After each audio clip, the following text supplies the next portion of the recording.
Olá, queridos irmãos e irmãs. Você já leu o Salmo 121? Aquele que diz: Elevo os meus olhos para os montes, de onde me virá o socorro?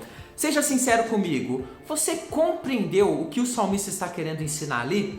Eu sou o presbítero André Sanches do blog esboçandoideias.com e hoje eu vou te ajudar a entender esse salmo, um salmo dos mais lindos ali dos cânticos de romagem que estão no livro de Salmos. Vem comigo, vamos para a minha lousa de explicações que nós vamos aprofundar esse tema hoje. Vamos lá? A pergunta de hoje completa da nossa leitora é a seguinte: o que significa aquela expressão elevo os olhos para os montes no Salmo 121? Já ouvi muitas interpretações a respeito, mas confesso que nenhuma me convenceu totalmente. Que montes seriam esses e por que o salmista registra que eleva os olhos para eles? Muito obrigado, querida irmã, pela sua pergunta, e você que me assiste agora também pode deixar a sua dúvida aqui nesse vídeo e ela pode virar o próximo vídeo respondendo a sua pergunta. Então aproveite esse momento especial, essa abertura que o Senhor nos tem dado nesse canal, que é bênção, ok? Queridos, vamos começar analisando então o texto aqui mencionado pela nossa irmã, Salmo 121, versículo 1, muito conhecido, mas sempre bom de ser relembrado. Elevo os olhos para os montes, de onde me virá o socorro. Queridos irmãos, quando nós lemos o livro de Salmos, estamos lendo uma grandiosa coletânea que tem como base principalmente qual cultura? A cultura judaica. Pois o povo judeu tem foco central aqui nos escritos dos Salmos. É o povo de Deus ali no Antigo Testamento. Então, quando nós avaliamos isso, a gente tem ali inseridos elementos culturais, ou seja, de comportamento, de como que o povo vivia ali naquele tempo. Nós temos elementos geográficos, como, por exemplo, a citação nesse salmo de montanhas, que nós vamos ver daqui a pouquinho. Nós temos elementos linguísticos, que nós vamos ver também daqui a pouco, que também precisam ser considerados para uma boa interpretação. E muitos outros elementos que eram muito comuns àquele povo naquela época, sendo necessário então compreendê-los para ter profundidade na interpretação. É a mesma coisa que nós olharmos, por exemplo, para a nossa cultura brasileira. Então nós temos uma língua, nós temos um jeito de falar, nós temos uma geografia dos locais. Tudo isso interfere na forma como nós vivemos a vida e na forma como os escritos são construídos. Então fique comigo até o final para que você realmente tenha uma compreensão profunda do texto de hoje. Vamos começar trabalhando agora, então, os significados que são possíveis dentro desse texto sobre elevo meus olhos para os montes. Querido irmão, querida irmã, é nesse momento que eu peço a você, inscreva-se no canal. Bíblia pura nesse canal. Segunda a sexta, às 15 horas, nós temos nos empenhado para responder dúvidas dos irmãos de uma forma compreensível, simplificada, sem muita teologia. Então vale a pena, inscreva-se, deixe também o seu joinha aqui nesse vídeo para que nós possamos crescer cada vez mais e mais pessoas conheçam a Bíblia Sagrada. O primeiro significado, ele é geográfico, ou seja, o salmista estaria aqui falando dos montes da região de Jerusalém. Vamos entender um pouquinho sobre isso? O significado mais aceito de elevo os olhos para os montes é que o escritor que escreve aqui um cântico de romagem, e olha só agora uma curiosidade para você. Se você tiver uma Bíblia aí próximo de você, dá uma pausa no vídeo agora e abra lá no Salmo 120.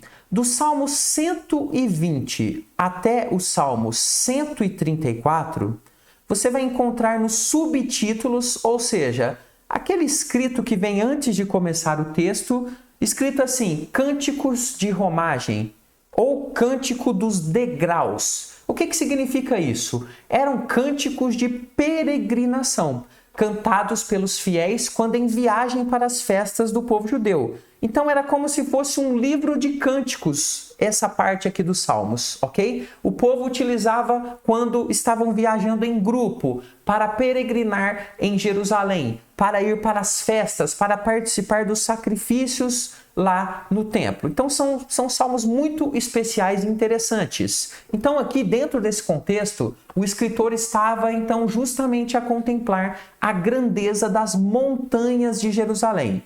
Eu não sei se você já estudou sobre geografia bíblica, mas a região de Jerusalém ela é cercada de montes. vales. Então, é uma região muito interessante, muito bonita. Então, quando os peregrinos aqui estavam se aproximando, ou mesmo vendo lá de longe Jerusalém, a visão das montanhas era uma visão que saltava aos olhos. E lembrando que lá em Jerusalém era onde ficava o templo maior de adoração. Sabe aquele templo de Salomão? Exatamente, onde se faziam os sacrifícios e onde se comemoravam de forma central as festas nacionais do povo judeu, do povo de Israel. Então, dentro dessa primeira interpretação, o salmista olha para os montes cheio de esperança. Ele está chegando em Jerusalém, ele está adentrando a cidade sagrada, pois não só as montanhas representavam a grandeza e o poder de Deus, mas também Jerusalém representava, através do templo sagrado que ali existia, a presença viva do Deus de Israel no meio do seu povo, abençoando, guardando, protegendo dos inimigos. Era uma visão incrível que o salmista tinha então a respeito do Senhor. E é exatamente então nessa primeira interpretação isso que ele estaria comunicando aqui. Estamos peregrinos olhando para os montes, de onde vem o nosso socorro vem do nosso Deus. Olha ali a sua cidade sagrada, olha ali o seu templo, a presença viva do Senhor no meio do seu povo. Essa é a primeira interpretação. A segunda interpretação, muito interessante também, é que o salmista estaria fazendo uma provocação aos deuses pagãos e, claro, aqueles que adoravam esses deuses pagãos. Antes de explicar esse ponto interessante, aqui um recadinho para você. Olha só, chegou a sua hora de entender a Bíblia inteira com um professor te ensinando e respondendo as suas dúvidas. Estão abertas as vagas do nosso curso Conheça a sua Bíblia de Capa a Capa. Aqui no primeiro comentário e na descrição tem informações e uma aula gratuita para você estudar e ver se você realmente quer entrar nesse desafio. Queridos irmãos, vale muito a pena investir tempo, investir a sua vida no estudo da Palavra de Deus. Vai lá, faça sua inscrição, faça pelo menos um mês e depois volte aqui, me avise, me manda um recado se não valeu muito a pena. Vamos então entender esse ponto? Outra interpretação para eleva os olhos para os montes é que o salmista está fazendo uma provocação aos deuses pagãos e aos pagãos. Era muito comum que as nações pagãs, e só para você entender aqui, pagão é aquele que não serve o Deus verdadeiro, que serve a outros deuses. Então era muito comum que essas nações fizessem templos e imagens dos seus ídolos, onde lá nas montanhas mais altas e também embaixo de grandes árvores centenárias, e fizessem então suas orações e oferendas olhando para esses montes, como que chamando os seus deuses para agir em favor delas. Observe um exemplo aqui em 2 Crônicas 21, versículo 11, que diz o seguinte: também fez altos nos montes. Esses altos aqui são santuários nos montes de Judá. E seduziu os habitantes de Jerusalém à idolatria e fez desgarrar a Judá. Observe bem que aqui no contexto, o autor de 2 Crônicas está falando do rei Jeorão.